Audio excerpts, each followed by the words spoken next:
વિચારો કે તમે યુએસ સિટીઝન છો, તમારી પાસે યુએસ પાસપોર્ટ છે, શપથ એટલે કે યુએસની ઓત તો તમે લઈ જ ચૂક્યા છો, છતાં પણ એક સ્ટેટમેન્ટ એ સવાલ ઊભો કરી દે કે શું યુએસ સિટીઝનશીપ પણ છીનવાઈ શકે છે? તો ડોનાલ્ડ ટ્રમ્પનું લેટેસ્ટ સ્ટેટમેન્ટ એ જ ડર ઊભો કરે છે. એમણે ક્લિયર કહ્યું કે જો કોઈ નેચરલાઇઝડ અમેરિકને સિટીઝનશીપ લેતી વખતે બેઈમાની કરી તે એની સિટીઝનશીપ હાર્ટબીટમાં સ્ટ્રીપ કરી શકે છે, એટલે કે તરત પાછી લઈ શકે છે. તો આ વિડીયોમાં આજે આપણે સમજીશું કે ટ્રમ્પે એવું કેમ કહ્યું, કઈ કમ્યુનિટી પર ફોકસ છે, રૂલ્સ શું કહે છે, અને સૌથી જરૂરી વાત કે શું ઇન્ડિયન્સ પર પણ એની કોઈ ઇમ્પેક્ટ પડવાની છે. તો સૌથી પહેલાં ટ્રમ્પના સ્ટેટમેન્ટને સિમ્પલ રીતે સમજી લઈએ. તો ધ ન્યૂયોર્ક ટાઈમ્સને આપવામાં આવેલા એક ઇન્ટરવ્યૂમાં ટ્રમ્પે કહ્યું કે એમનું એડમિનિસ્ટ્રેશન નેચરલાઇઝડ અમેરિકન્સની સિટીઝનશીપ રિવ્યૂ કરી રહ્યું છે. એમનું કહેવું છે કે જો સિટીઝનશીપ પ્રોસેસમાં ડિસઓનેસ્ટી થઈ છે તો એને પાછી લઈ શકાય છે.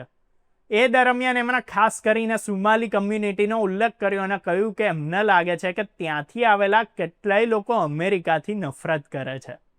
જોકે એમણે એમ પણ કહ્યું કે ફોકસ ખાલી સોમાલિયન્સ નથી, એમને સુધી લિમિટેડ નથી, પણ કોઈ બીજા ગ્રુપનું એમણે નામ નથી લીધું. હવે અહીંયા એક ઇમ્પોર્ટન્ટ ડિસ્ટિંક્શન સમજવું બહુ જરૂરી છે.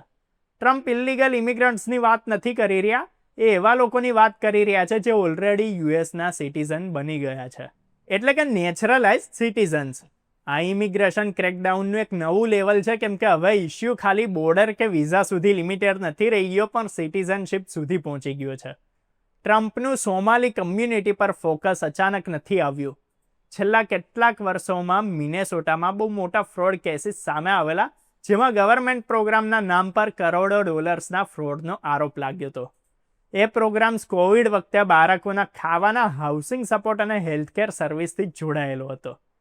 ફેડરલ પ્રોસિક્યુટર્સ પ્રમાણે એ કેસીસમાં અત્યાર સુધી 98 લોકો પર ચાર્જીસ લાગ્યા છે. એમાંથી મેજોરિટી સુમારે ડિસન્ટના છે અને કેટલીય કન્વિક્શન્સ પણ થઈ ગઈ છે. હવે ટ્રમ્પ આ ડેટાને બ્રોડર નેરેટિવ તરીકે ઉપયોગમાં લઈ રહ્યા છે, પણ અહીં એક સેન્સિટિવ પોઈન્ટ છે. કેટલાય સોમાલી અમેરિકન્સનું કહેવું છે કે કેટલાક લોકોની ભૂલને લીધે આખી કમ્યુનિટીને ટાર્ગેટ કરવામાં આવી રહી છે, જ્યારે કે મોટાભાગના લોકો લો અબેડિંગ સિટીઝન્સ છે અને પોલિટિકલ ને ઇકોનોમિક રીતે આગળ વધી રહ્યા છે. એ જ રીઝન છે કે એક્ટિવિસ્ટ અને સિવિલ રાઇટ્સ ગ્રુપ આ એપ્રોચને લઈને હવે ચિંતામાં છે. હવે લો શું કહે છે ને એ સમજવું ઇન્ડિયન્સ માટે બહુ જરૂરી છે. તો ફેડરલ લો પ્રમાણે સિટીઝનશીપ ખાલી લિમિટેડ કેસમાં જ છીનવાઈ શકે છે.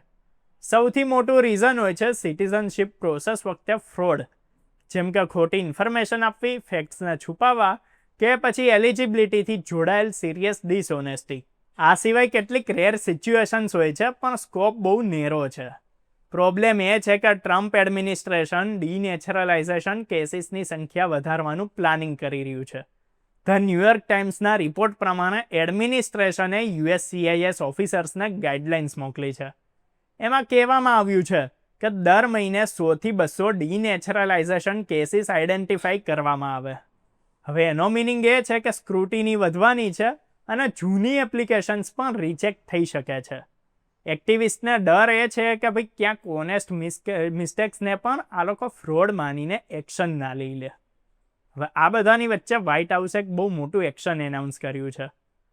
8 જાન્યુઆરી 2026 એ કહેવામાં આવ્યું કે ભાઈ ડીઓજે એક નવી વિંગ બનાવી રહ્યું છે, division for national fraud enforcement. એનું કામ રહેશે federal programs, benefits, non profits, businesses અને પ્રાઇવેટ સિટીઝનથી જોડાયેલા ફ્રોડ કેસીસને એગ્રેસિવલી પરસ્યુ કરવા. મિનેસોટાના કેસીસને એક્ઝામ્પલ બનાવીને ટ્રમ્પ એડમિનિસ્ટ્રેશન બતાવી રહ્યું છે કે ફ્રોડ પર ઝીરો ટોલરન્સ પોલિસી અપનાવવાનું છે. હવે સવાલ એ છે કે એનું ઇન્ડિયન્સ ઇન ધ યુએસ જોડે શું કનેક્શન છે? તો ડાયરેક્ટલી ઇન્ડિયન્સને ટાર્ગેટ કરવાની વાત નથી કરવામાં આવી, પણ મેસેજ બહુ ક્લિયર છે. નેચરલાઇઝ સિટીઝન્સ પર સ્ક્રુટિનીની બહાર નથી. ઇન્ડિયન્સ જે ગ્રીન કાર્ડથી સિટીઝનશીપ સુધીની સફર નક્કી કરી ચૂક્યા છે, એમના માટે પેપરવર્ક, પાસ ડિસ્ક્લોઝર્સ અને ઇમિગ્રેશન હિસ્ટ્રી સડનલી બહુ જ ઇમ્પોર્ટન્ટ થઈ જાય છે. હવે આ સિચ્યુએશનથી ઇન્ડિયન્સને શું શીખવા મળે છે? તો સૌથી પહેલી વાત કે સિટીઝનશીપ એપ્લિકેશનમાં કરવામાં આવેલી દરેક એન્ટ્રી મેટર કરે છે, ચાહે વર્ષો જૂની પણ કેમ ના હોય. બીજી વાત કે કોઈ ફોર્મમાં મિસ્ટેક થઈ છે તો એને લાઇટલી ના લેવું, એના પર લીગલ ક્લેરિટી લેવી જરૂરી છે.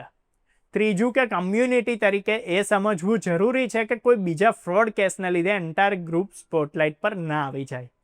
તો આ વિડીયો ડર ફેલાવવા માટે નહીં પણ અવેરનેસ માટે છે. ટ્રમ્પનું સ્ટેટમેન્ટ કહે છે કે ઇમિગ્રેશન અને સિટીઝનશીપ હવે ખાલી સ્ટેટસ નહીં પણ કમ્પ્લાયન્સ અને ઇન્ટેન્ટથી જોડાયેલા છે. ઇન્ડિયન્સ માટે ટેક હવે એકદમ ક્લિયર છે. ઓનેસ્ટી, ડોક્યુમેન્ટેશન અને લીગલ અવેરનેસ પહેલાંથી વધારે ઇમ્પોર્ટન્ટ થઈ ગયા છે. તો જો વિડીયો પસંદ આવ્યો હોય તો લાઇક કરો, શેર કરો અને આવી જ અપડેટ્સ ઇન્ફોર્મેશન માટે જોતા રહો અમારી ચેનલ અર્બન ગુજરાતી.